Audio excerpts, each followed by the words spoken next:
So mga igsuon, ang Ginoo matud pa sa atong unang pagbasa, may desisyon nga dili na niya ipiyal ang iyang mga karnero sa mga magbalantay, kay naglagot siya tungod kay imbis bantayan pangaon naman hinoon sa magbalantay, gipang-ihaw man. Imbis nga ang karnero nga ilang gibantayan mo ilang patambukon, ang nagbantay naman noon mo nanambok kay siging kaon sa mga karnero. Nakasabot mo ani? Wa mo sabot. Nag-istorya ni sa atong responsibilidad isip mga leaders sa manako pare. Kumusta man merong mga pare, wa mi manambok. Ang kuya o ang among parishioner nga among bantayan mo na daot kay glawas, niya kami na mo itambok kayo. Mo na igo mi ani istoryaha. Na imbes mangita mig pagkaon para sa among mga karnero giatiman, mga parishioners, ang parishioners na noy among gipaatiman namo. Yan, sakto na dili. Nya sa ato pa sugod karon di na mo muhog kolekta. Mao na siya kuan, mao na siya kay kinsa man ang gipasabot niya nga magbalantay. Ang magbalantay mao ang matag usa kanato. Matag usa kanato magbalantay sa atong isig kata ato bang isig katao. Mao bitang niingon siya, love your neighbor as yourself. So lingian na imong tupad, neighbor mo na nimo. Nyaing na siya, ako maoy imong magbalantay. Sige na. Ang imo bang tupad? Nya kamo mga ginikanan, kamo say magbalantay sa inyong anak. Nya kamo sang mga anak kay neighbor man sa ninyo inyong ginikanan, kamo say magbalantay sa inyong ginikanan, dili kay kamo ray sige hagbantay. Magbalantay tang tanan. Mao na isigtag paningkamot nga ang matag usa nato ma-relax og malipay og matabangan ang panginahanglan kada adlaw. Kung mauni ang paradigm nga atong sundon, makaingon kita nga ang Ginoo mo'y nagbantay nato. Kaya nga naman, kaya ang Ginoo naaman sa matag usa nato. Nya ato siyang tagaag higayon nga ang iyang kinaiya mao'y mugawas. Di murag ang Ginoo mo'y nagbantay nato. Nya kung ang Ginoo na'y magbantay nato, matud pa sa atong tubag sa Salmo, unsa to? Magbalantay ka na ako ang Ginoo. Wala kanang hahanapin pa. Magbalantay kanako ang Ginoo, wala na'y magmakulang pa kanako. Imagine na unsa pa may kuwang. Kung wa kay bugas, muduol na ka ng imong tupad. Na kay gamay bugas diha. O ana. Wa kay bana, mudo adi ela sa tingali na. Wa kay asawa, dool sa kas imong silingan. Dili sa nainana. Kanang panginahanglan nga para sa kinabuhi. Ana. Magtinabangay ba? Mo bitang niingon si Kristo nga wa gyud siya sugo nga pag inutangay kamo, ang iyang sugo pag hinatagay. Nya kung maghinatagay ta, hinatagay tag pagkaon, hinatagay ta og kaning luna nga kapuy-an, hinatagay ta og agianan, ana, hinatagay ta og mga tanom, hinatagay ta og sana sa makita pa lang na siya. Hasta trabaho. Mo nagipakita sa Ginoo ang kinaiya niya diri sa atong ebanghelyo. Nga kung sundo ni nato, nindot yun kaayo. Unsa may kinaiya niya, di siya gusto nga dunay tao nga mag-standby. Ano bang di siya gusto nga dunay tao nga idol ang kinabuhi kanang standby lang tagaan gyud og panginabuhi. Isa sige trabaho mo sa akong parasan. Trabaho mo dito. Ana tagaan gyud kanus aman maguba ang planos Ginoo. Kon kita nga gitagaan niya sa kahigayunan nga makabaton og panginabuhian mahimo ng self-centered. Ang ato ng kaugalingon mo'y atong halaran sa atong pagtrabaho. Ano bang mo eskwela ko para sa akong kaugmaon? Kana gyud mga word nga ingon ana ba? Paeskwelahon ko ni akong mga anak alang sa ilang kaugmaon. Mao na yung mga buangon. Ingna nga mo eskwela ko alang sa kaugmaon sa akong mga silingan. Di ba? Kanindot ana. Paeskwelahon ko ni akong mga anak para sa kaugmaon, maayong kaugmaon sa katilingban. Kay kung mag-standby ning akong mga anak, makadaot sa katilingban. Di ba? Mo na inyong ginahon na ron, mga ginikanan. Tubag. Ang uban mo abroad ko kay pertimpaita din sa Pilipinas mamatay abroad ko may na lang ni para sa kaugmaon sa akong mga anak. Pagka selfish mao na nahitabo diri ang katong unang gipatrabaho sa Ginoo pagtan-aw niya nga ang katong katapusang gipatrabaho parihara sila suhol porting reklamo ngano man ang iyang mang kaugalingon mo'y iyang gihimong sukdanan di man ang iyang silingan mo'y sukdanan sa grasya nga iyang gidawat. Ang iyang mang kaugalingon siya kami nagikag alasing ang sa tong orasa alas 7 buntag hangtod alas 6 sa hapon namon trabaho tagaan nimo aning suhula nya katong gipatrabaho nimo alas 5 parihara mig suhol nga pagbamis init nawa mao ni atong kinaiyak sa garan. Ako nga gasigi diri dupa-dupa nya ang kolekta anha ninyo nga unsa gumo diha ako gadupa-dupa diri ana ako ni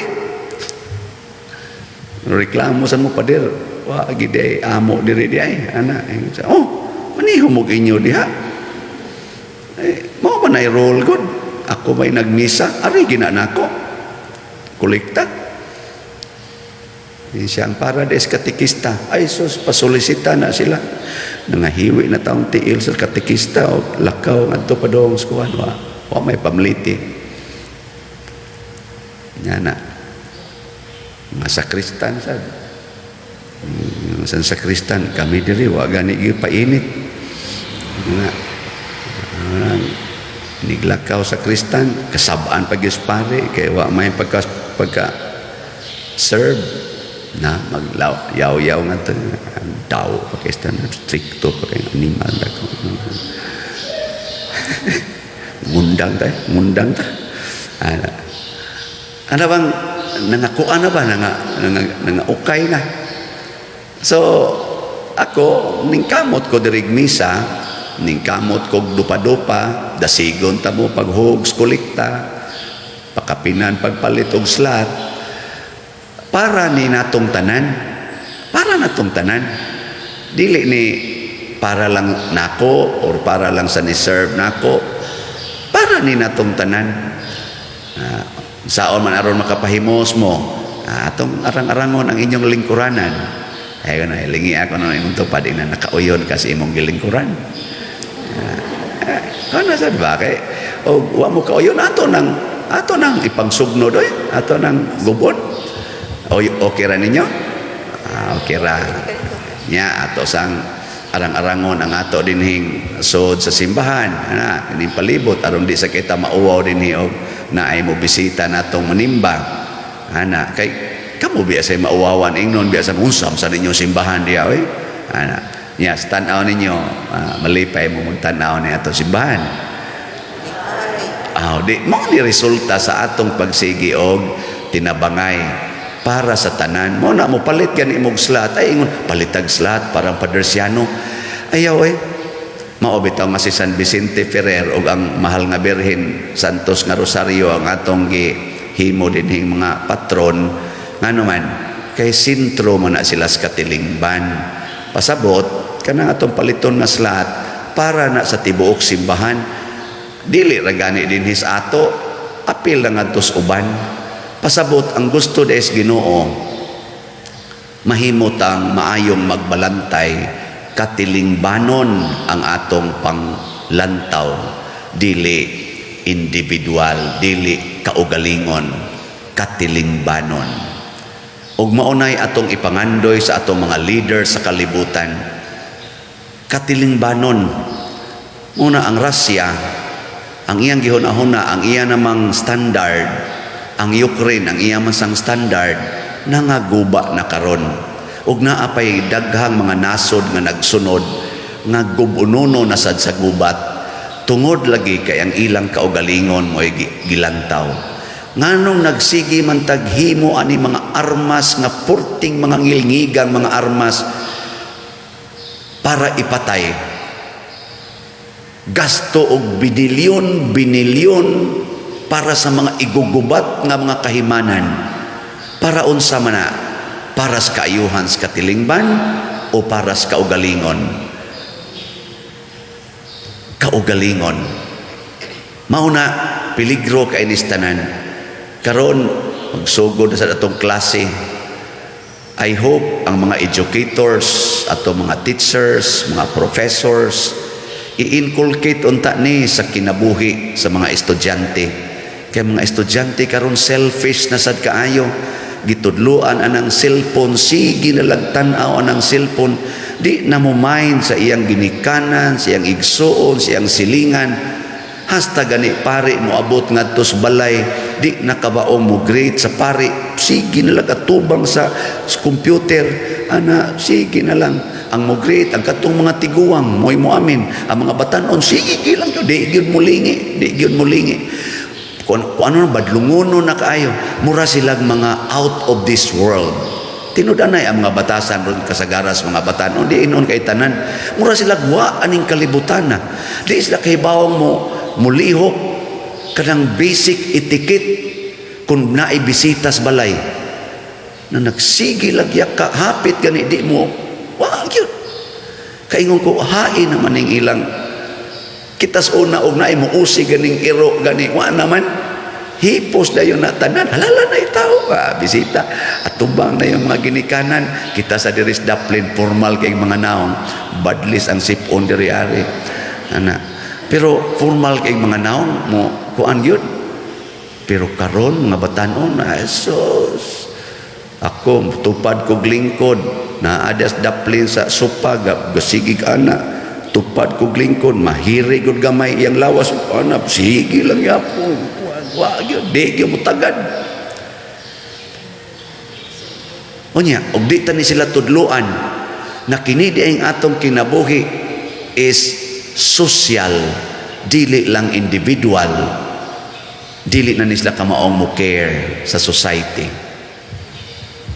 Nya kay di naman mo care sa society, inig paningil na sa katilingban sa iyang share, lusno na ta.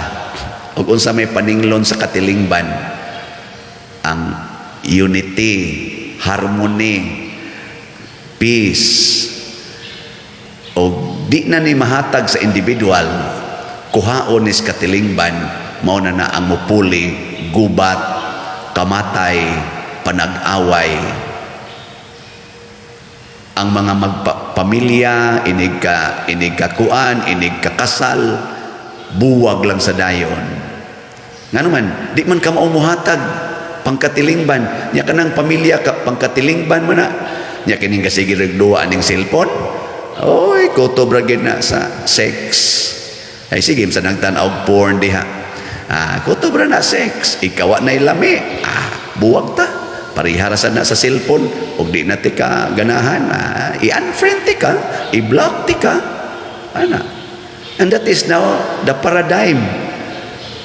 Anya, di ka maningil ang katilingban, ana.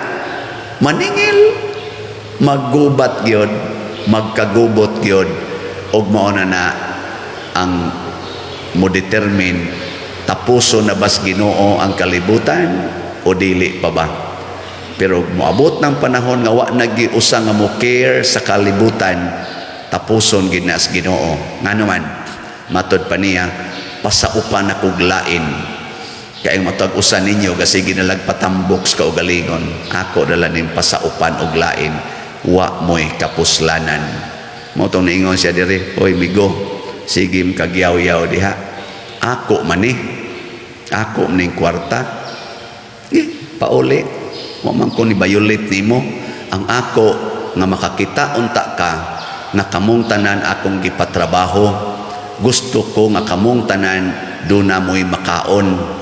Malipay unta ka nga hasta tong tuas alas 5 nakakaon sama nimo, dili kay gusto lang kag ikalang gyud mukaon, ikalang gyud labi.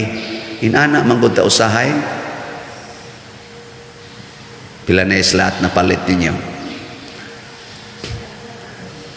Daghan na. Ay pipila nyo din ni daghan nagnapalit og slat. Pero sa mata sa Ginoo ang tanan pulos makaayo. Kitang tanan makadawat og samang ganti. Unsa man? Langit. Ayaw pag-ingon nga ang akong napalit 1,000 ka slots unya ni aragyapon gatupad sa mi aning usa nga usa ra ka slot ang napalit. Ayaw. Langit, kitang tanan, langit ha. Sige. Lingay mong tupad.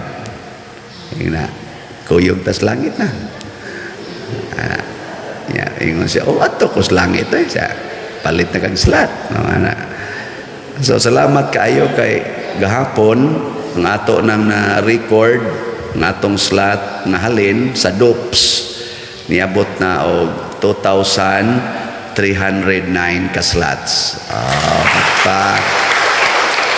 So at least nanalay 52,691 kuwang. Kuwang naman. Kuwang, wa pa mahalin. So, sige lang kitagpalit para nis katilingban. Practice ni. Ako mong gitudluan nga mahimot ang katilingbanon sa paggamit sa atong bahandi. Ako sad nagtudlo sa ko sa kong kaugalingon nga niining mga madawat na kong mga stipend o uban pang mga hatag mahimo sad kong katilingbanon dili kaugaling nun ang akong hunahunaon. Magtinudloay ta, magtinabangay ta, og atong tabangan og pahimos ang mga grasyang gihatag sa Ginoo nato. Karong panahon na ato ning buhaton kay ang kalibutan giharian na sa mga demonyo nga kinaiya, individualistic, personalistic, self-centered na paningkamot. Atong bawion ba kitang mga Kristiyanos, ipakita nato na dili ta ingon ni ana nga mas malipay ta kung kitang tanan dunay makaon. Malipay ta kung kitang tanan magdungag pahimos sa langit nong mga bahandi.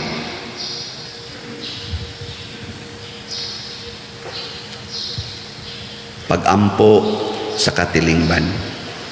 Mga igsoon, ang Ginoo nagtawag kanato alang sa iyang mga tumong nga mao ang kaayuhan sa katilingban. Busa, mudangop kita kaniya sa atong panginahanglan ug moingon, Ginoo kaluy kami. Ginoo kaluy kami.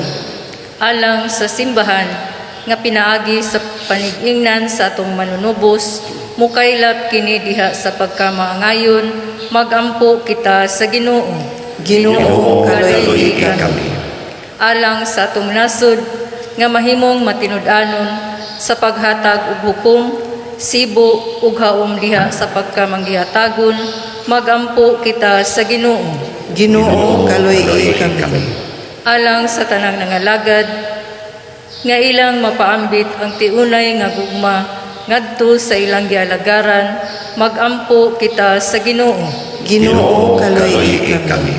Alang sa mga kabatanunan nga masaligon sila sa kaayo ug gugma ni Kristo, magampo kita sa Ginoo. Ginoo kaloy kami. Nga si Halangdong Teofilo kamumot, isipon sa Dios nga takos nga mabayaw ngadto sa altar sa mga santos, magampo kita sa Ginoo. Ginoo kaloy kami. Alang sa mga proyekto dinhi sa atong simbahan nga pinaagi sa pangama ug paggiya ni San Vicente Ferrer, magbalampuson ug mahuman unta sumala sa atong mga giplano ug gipangandoy, mga magampo kita sa Ginoo. Ginoo kaloy kami. Alang sa tanang mga benefactors ug donors sa atong simbahan nga mihatag og pinansyal ug lain-laing hinabang, ug alang sa mga nagtrabaho dinhi sa atong mga proyekto nga hatagan unta sila sa Ginoo ug daghan pang mga grasya sa ilang kinabuhi, malikay sila sa mga kadautan ug mulampos unta ang tanan nilang mga paningkamot, magampo kita sa Ginoo. Ginoo kaloy kami. Alang sa tanang nangamatay nga makatagamtam sila sa kapahulayang dayon, magampo kita sa Ginoo. Ginoo kaloy kami. Maluluyon o mahigugmaong amahan, dawata kining among pagampo nga gituboy dihas gugmag pagtuo pinaagi ni Kristo nga among Ginoo. Amen.